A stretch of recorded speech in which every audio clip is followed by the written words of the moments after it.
Olá, o Trajetórias já está no ar. Hoje nós seguimos a série em homenagem aos servidores do Legislativo. A cada semana contamos a história das pessoas que fazem todos os dias e constroem a Câmara. Hoje o nosso convidado é o fotógrafo, repórter fotográfico e jornalista Elson Sempé Pedroso, que já está aqui comigo. Elson, seja muito bem-vindo, é um prazer enorme te ter aqui conosco hoje. Muito obrigado, Vanessa, é um prazer também. Elson, já são mais de quase 30 anos de Câmara. Desde 96 que você vive essa experiência aqui de trabalhar e de atuar no Legislativo. Como que começou a tua história aqui? É uma história interessante. Eu não queria fazer o concurso para vir para a Câmara porque eu achava que eu não tinha a menor chance. Era uma vaga para jornalista, para repórter fotográfico. E a minha mãe disse, não, tu vai fazer o concurso. E ela saiu lá de São Leopoldo com uma amiga, porque ela não sabia se locomover em Porto Alegre, veio aqui, me inscreveu no concurso e disse, tu está inscrito, vai fazer. Já que a mãe tinha me inscrito, eu digo, então tá, então eu vou estudar. Eu estudei, já mexia um pouco nisso, tinha recém me formado e vim fazer a prova. E a prova tinha o seu resultado no dia 2 de dezembro divulgado, que é o dia do meu aniversário. E eu vim no dia do meu aniversário ver o resultado da prova, porque naquela época não se tinha esse tipo de comunicação, de agora tinha que vir no lugar olhar. E eu cheguei lá e eu era o primeiro colocado. Foi uma alegria enorme. Que presente, né? Ter um presentão de aniversário, um presente de vida. Ter a oportunidade de trabalhar aqui e chegar dessa maneira. E sempre o jornalismo a gente sabe que é uma coisa viciante, né? Tu estás na área há tanto tempo, é mestre em comunicação social. Como que essa parte entrou na tua vida? O jornalismo entrou na minha vida por uma referência muito forte do meu avô materno, que era jornalista em São Borja, historiador, Moacir Mateus Sempé. E eu sempre via ele trabalhando na máquina de escrever, ele tinha equipamento fotográfico, ele era um sujeito envolvido, engajado na comunidade. E eu achava aquilo fantástico, né? Gostava do jeito dele escrever, sempre cercado de livros. E, na verdade, eu comecei minha faculdade para tecnólogo em processamento de dados. Aí eu servi o Exército e quando eu fui voltar, eu disse, mas não é bem isso. Eu rodei 2 vezes em cálculo, achei que de fato não era, vou para humanas. E aí eu cheguei no jornalismo, que de fato se mostrou um lugar onde eu podia me realizar. E desde 96 já foram algumas mudanças, não só as lentes fotográficas que se modificaram, né, sempre, mas a própria Câmara num todo se modificou. Como que tu acompanhou essas mudanças aqui do Legislativo? De fato, a Câmara Municipal, quando eu entrei, era menos vereadores. Esse prédio estava inconcluso, né? Uma curiosidade é que todo o 3º piso desse prédio eram tapumes. Ele não existia, ele era só o concreto no resto de obra, todo ele tapado com esses tapumes de madeira, pombas para todos os lados. E aos poucos o prédio e o Legislativo foram se constituindo, se recompondo, o plenário já foi reformado várias vezes. E a própria forma de fazer o plenário acontecer e existir, a postura política também foi mudando, né?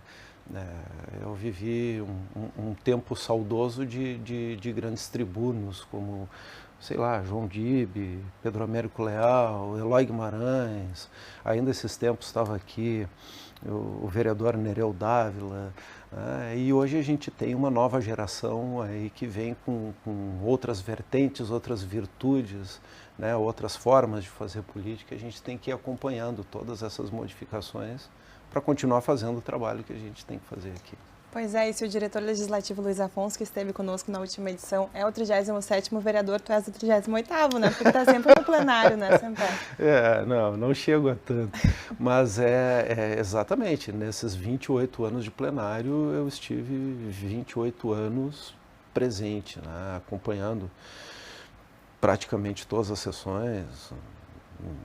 Tive afastado 2 vezes por problema de saúde em toda a minha história, mas sempre estive presente no plenário. Fiz meu mestrado ali dentro, né? Lia ali dentro. Então... fez o máximo que podia aproveitar, aproveitou, né? Sempre segue aproveitando. Sim, Mas quero voltar um pouquinho, te convidar para voltar um pouquinho no tempo. Quero relembrar fatos e fotos marcantes dessa tua trajetória aqui na Câmara. O que marcou a tua história aqui, que tu carregas contigo até hoje? Fatos e fotos marcantes. Tem situações agradáveis de ter participado. Uma delas é a parceria que se estabeleceu justamente entre dois vereadores, que era sempre muito divertida de fotografar, que era o vereador João Dib e o vereador Pedro Américo Leal. Os dois sentavam-se lado a lado e eram sempre muito afáveis. E o vereador João Dib era um ponto de convergência do plenário, porque ele sempre tinha balas na gaveta, então a gente sempre tinha gente conversando com ele com seu ventilador clássico em cima da mesa, então tínhamos uns personagens interessantes ali. Teve uma situação um pouco mais complexa, que foi uma cassação de uma vereadora, a vereadora Ana Maria Negroni, muitos anos atrás, quando o vereador Nereu Dávila era presidente da Câmara, que é uma situação em que a gente se confronta com ter que fotografar uma situação que a gente não gostaria de ter que fotografar, até porque, de uma certa maneira, por conviver no plenário, nós nos relacionamos com todos os vereadores e pelo tipo de trabalho a gente é obrigado a se dar bem com os vereadores, conhecer, interagir. E é sempre muito chato ter que confrontar uma pessoa que a gente não queria ver naquela situação. Eu me lembro dela olhando para mim e dizendo, até tu, sempre. Aquilo ficou marcado em mim, uma situação não tão legal. Mas, de uma maneira geral, o que a gente faz acaba virando história, né? O registro fotográfico cotidiano, ele se repete muito, mas as épocas que a gente vai fotografando e que vai registrando, elas vão ficando demarcadas pelas diferenças. Então, às vezes, não tem uma coisa específica, mas são os conjuntos das coisas que, depois de um certo tempo, vão ganhar valor. Por isso que, às vezes, a gente faz um trabalho que no cotidiano parece simples, mas que ganha uma relevância, às vezes, muitos anos depois. E falando já nisso, como que tu observa a importância do fotojornalismo, né? Muitas vezes as pessoas prestam atenção no vereador, mas esquecem que por trás disso tem todo o registro que é feito da foto dele, né? Qual que é a importância do fotojornalismo? O que nós fazemos aqui na Câmara, o fotojornalismo aqui na Câmara, ele serve como uma referência para que a gente possa fazer uma comunicação pública de qualidade. O nosso enfoque, ele não é necessariamente o mesmo enfoque de um jornal, ele não é o enfoque de uma assessoria de vereador, por outro lado. O nosso enfoque, ele tem uma dimensão pública e de transparência, né? E isso é um desafio constante, porque normalmente ele é mal compreendido, esse desafio. Eu sempre brinco que eu sou odiado pela esquerda, odiado pela direita, porque dependendo de qual a situação está se desenvolvendo, eu sou obrigado a me debruçar de uma maneira ou de outra, justamente pela função de transparência e pela função pública que a fotografia desempenha, de memória, mas também essa função de transparência, de segurança, de ser uma garantia de que aquilo que acontece dentro do plenário, quando a ágora está instalada, quando os representantes do povo estão investidos da sua representação, aquilo é a cidade, né? E isso as pessoas que estão lá fora, o público que está lá fora, né? Os cidadãos, eles merecem e têm o direito de saber isso. E essa é uma garantia que a gente busca dar na imagem, na fotografia, que por sua vez é obrigado a trabalhar casada com o texto, que trabalha com o áudio, que trabalha com a rádio, que trabalha com a TV. Então, nunca é um pensamento estanque, não é só a fotografia, é sempre uma dimensão um pouco maior. E a gente fala bastante sobre a questão da memória, né? Como é que você se sente sempre olhando para trás e vendo toda essa importância, toda essa memória fotográfica que tu já registrou nesse tempo aqui na casa? Sempre que se toca nessa questão de memória, eu me recordo e sou obrigado a referir dois personagens que me receberam aqui na Câmara quando eu cheguei, concursado, novinho, não sabia nada. Maurici Souza dos Santos e Telmo da Conceição Giglio. Maurici era o fotógrafo da Câmara, foi o idealizador da fotografia como ela está hoje. E o Telmo Giglio era o laboratorista. Os dois faziam isso funcionar do tempo do negativo. Eu aprendi a fotografar em negativo. A gente tinha laboratório, tinha que revelar, não tinha essa coisa de olhar a foto, como é que ela ficou. A gente tinha que ter as garantias de que tinha registrado aquilo que interessava de maneira correta. E essa memória, ela vem desde muito antes. É um privilégio poder observar o que acontece e transformar isso num registro que possa ter um valor futuro. Mas isso precisa de uma preocupação e de uma consciência constante, né? Porque quando tu descuida dos valores que norteiam a maneira como tu te debruça sobre a realidade, essa memória passa a ser, qual é o termo adequado para usar?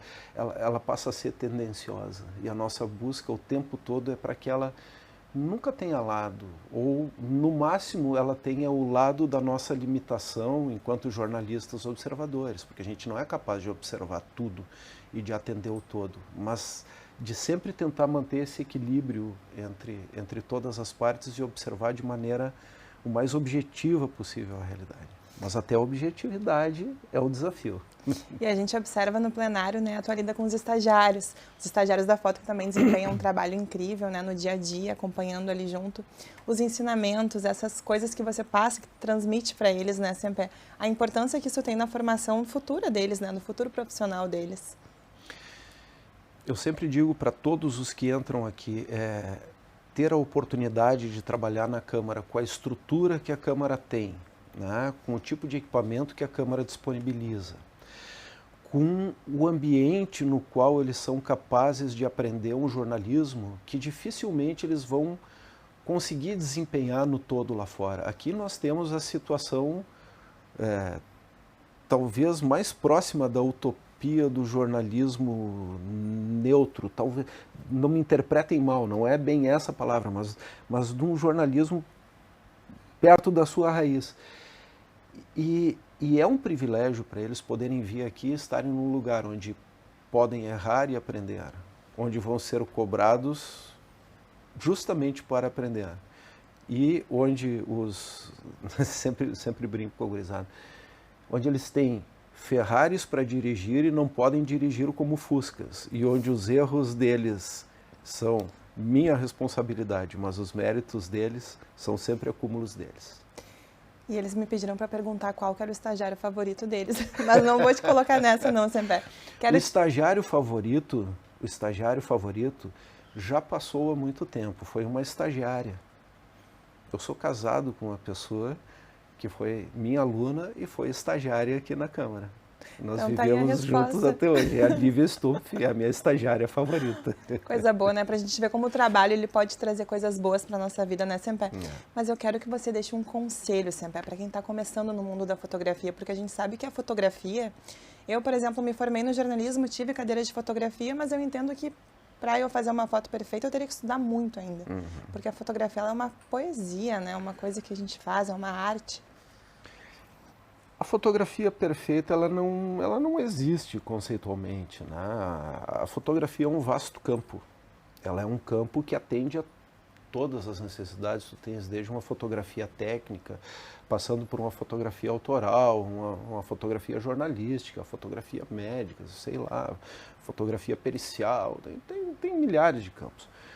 Mas no nosso campo, no campo da comunicação, a fotografia é sempre um desafio. É um desafio de mercado, é um mercado que se restringiu muito, porque há uma falsa compreensão que o equipamento é capaz de resolver o problema, que o equipamento substitui o sujeito pensante atrás dele. Nenhum equipamento substitui aquilo que você sabe, aquilo que você é capaz de ler no mundo e traduzir através da fotografia. A fotografia não mudou na sua essência desde o princípio, isso quem diz é Cartier-Bresson, considerado o pai da fotografia moderna, do fotojornalismo moderno. A fotografia não mudou em nada em sua essência, o que mudou foi só a técnica disponível, né? Os equipamentos disponíveis, mas na essência a fotografia continua sendo a maneira de tu observar, as capacidades de obturador e de diafragma, continua sendo o objetivo que tu usas, a oportunidade e a tua capacidade de sentir aquilo que tu está fotografando, né? Por isso que, trazendo aqui para a câmara, o plenário é um lugar desafiador, porque a gente não pode perder a capacidade de sentir as coisas, mas ao mesmo tempo o nosso sentimento tem que estar contido dentro do escopo do jornalismo. Senpai, como que é para ti ter vivido experiências tão marcantes, né? Fotografou, realizou coberturas importantíssimas, não só para a história do parlamento, mas para a história das pessoas que compõem aqui a casa, né? A gente vê uma das coisas interessantes de ficar velho, e eu não estou tão velho assim, eu vou fazer 55 anos agora, mas uma das coisas interessantes da gente passar muito tempo em um lugar é que a gente consegue observar as coisas às vezes com mais clareza, com mais paciência e até com mais amorosidade às vezes. E eu vi muita gente legal passar por esse legislativo, muita gente que dedicou a sua vida aqui dentro, que estava ligada a trabalhos, né, relacionados ao plenário ou não. Se eu fosse citar a quantidade de pessoas queridas que passaram por aqui, que a gente teve a oportunidade de cruzar, e que estão, de alguma maneira, registradas nessa memória da casa. Agora eu quero falar um pouquinho sobre o Sempé, para além desse fotojornalista, esse repórter fotográfico da Câmara que a gente conhece, né? Eu quero conversar contigo sobre quem é o Sempé fora da Câmara. Como que tu te descreveria, na tua essência, na verdade? Na minha essência, na verdade, eu não sei exatamente quem eu sou muitas coisas, né? Eu sou um pai esforçado, né? Eu sou um marido esforçado, sou um cozinheiro esforçado. Um cozinheiro de mão cheia, a gente pode falar com certeza, né, Sempé? Gosto de cozinhar, eu tenho o saxofone que me acompanha desde a minha juventude, que eu ainda não dediquei para ele a mesma energia que eu dediquei para a fotografia. Um dia talvez eu tenha o tempo necessário para isso. E eu gosto de fazer umas coisas que às vezes as pessoas não imaginam. Eu gosto de fazer rapel, por exemplo. Eu gosto de me pendurar em pedra, em cordas, e que as pessoas normalmente não teriam coragem para isso, né? É uma coisa interessante. E uma coisa que eu gosto muito, que eu tenho me dedicado agora nos últimos tempos, é a cuidar de uma área verde lá em Maquiné. Uma reservinha de Mata Atlântica, onde vou dedicar os meus últimos anos a cozinhar, né? A fazer alguma coisa para preservar a natureza e a receber as pessoas com uma comidinha campeira gostosa. E esse contato com a natureza, né? Os animais que tu cuidas lá também. E também é um convite para todo mundo, né? Porque o lugar é lindo e tu se dedica ao máximo nisso, né, Sempé? Maquiné é um lugar com um extremo potencial turístico, né? Que tá surgindo agora. E aquilo foi uma ousadia do meu pai, quando ainda vivo, de ir em busca de algum lugar que ele pudesse se sentir feliz. E ele achou o mato e foi lá e começou. E hoje eu continuo, né, cuidando daquele lugar para que não só eu possa aproveitar, mas eu sou um sujeito gregário, eu gosto de gente em volta. Então, agora quando eu me aposentar e for para lá, não me deixem só, vão me visitar. Fica o convite, né, Fica o convite. Mas eu quero descobrir um pouquinho mais sobre essa pessoa que está aqui comigo hoje, Sempé. Conta para mim quais foram as experiências mais incríveis na vida que tu viveu. Rapaz, que pergunta capciosa. Experiência incrível na vida.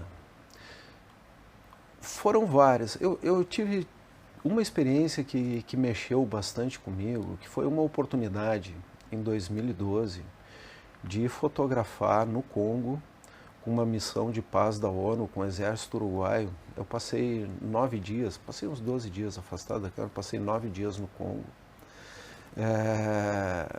Envolvido naquelas coisas da ONU, cheio de segurança e tal. Mas eu fiquei muito tocado e muito comovido de ver como o nosso mundo é vasto e diverso, né? Em como tem felicidade na simplicidade e, ao mesmo tempo, em como tem sofrimentos espalhados por esse mundo que a gente não imagina. Eu tive num campo de refugiados na cidade de Goma com 15 mil pessoas vivendo em barracas. E tu olha para aquilo e tu não entende muito bem como é essa coisa. Agora a gente está vivendo essas guerras e é assustador. Isso foi impactante na minha vida. Eu voltei de lá mudado, incomodado comigo, né? Era um lugar onde eu era o diferente, porque eu era branco, eu tinha pelos nos braços, e as pessoas na rua vinham me tocar porque eu tinha pelos nos braços. Então, são algumas rupturas que a gente tem a oportunidade, que quando a gente conta a experiência, isso não parece grande, mas do ponto de vista de impacto pessoal, de estar lá e viver isso, é bastante significativo. E tem algum lugar, para além de Maquiné, né, que tu tem o sonho de conhecer, algum lugar onde agora mesmo, se tu tivesse a oportunidade de ir, tu irias? Olha, eu me atraio muito pela região austral, o sul, ali aquela região da Patagônia, as regiões mais isoladas, né? Eu gosto dessa perspectiva do nosso sul ser o nosso norte, né? Do sul ser o nosso norte. Então, aqui para baixo, eu gosto muito do que nós somos.